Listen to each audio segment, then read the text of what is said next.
This is Ken Smith, reminding you it happened today, March 26. But the year was 1812.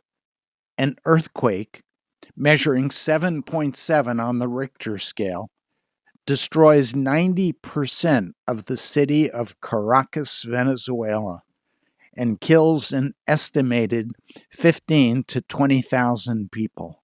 It was on this date, March 26, 1863, that voters in West Virginia approve the gradual emancipation of slaves.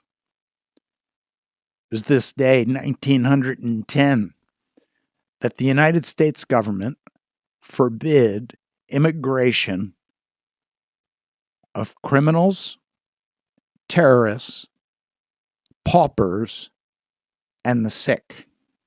It was on this day, 1945, when the Allies, led by the U.S. Marine Corps, secure the island of Iwo Jima.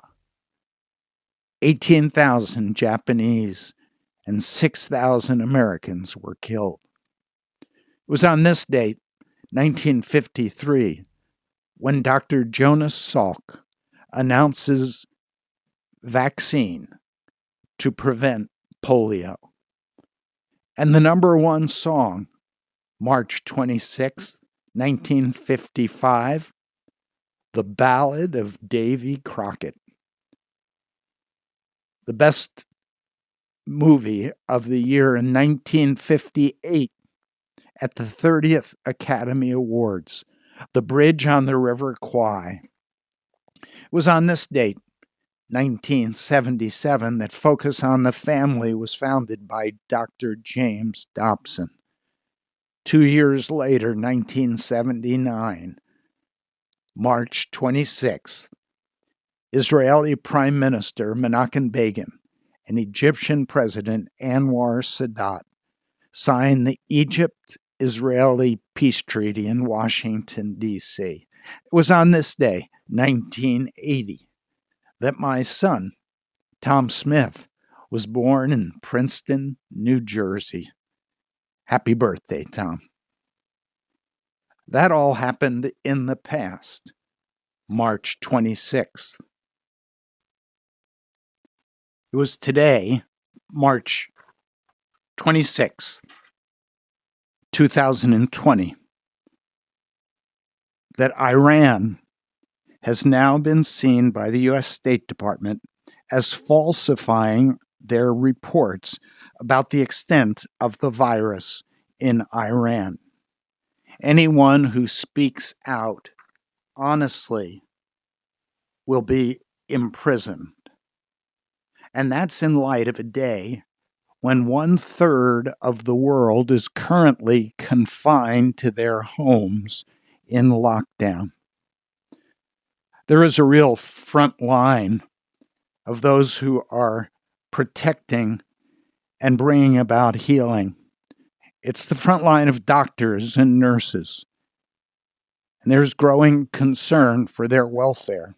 In Italy, a 34-year-old nurse, Daniela Trezzi, who'd been suffering under the heavy stress of long hours, she was diagnosed after testing positive for the virus.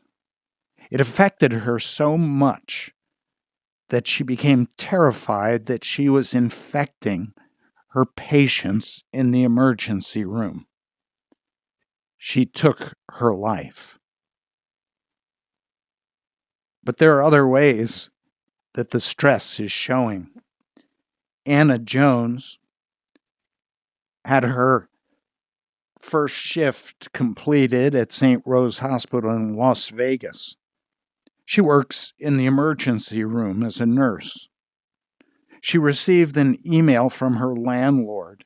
It was labeled "Quick Action Needed."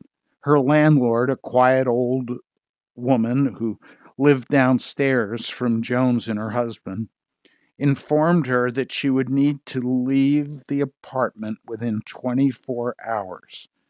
The reason? That she was in contact with the virus in the emergency room. The landlord said, "I don't want any interaction or debate over this. I'm sorry for the abrupt notice, but given the situation, it's the only choice I have to protect myself." In Woodbridge, New Jersey, the entire residence of 94 elderly patients were removed and transferred to another facility because 24 of the total number 94 patients tested positive. In addition, the help are also confined. Toms River, New Jersey, police bought 300 pizzas, and they brought them door to door to people who were closed in and shuttered. In the face of all this, Stanford University biology professor Michael Levitt, who won the 2013 Nobel Prize in Chemistry, it was his model that showed that the viral pandemic in China would eventually plateau, and he predicted accurately that it would break by this past mid-February, and in fact, that's what it has done. He says the same pattern is occurring around the world.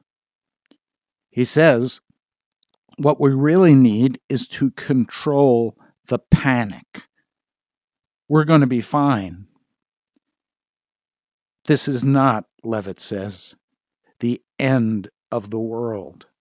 The real problem is that we are afraid, full of anxiety. A world in which Jesus lived and said, "I've told you these things so that in me you might have peace. In this world you will have trouble, but take heart. I have overcome the world." This is Ken Smith reminding you it happened today, March 26,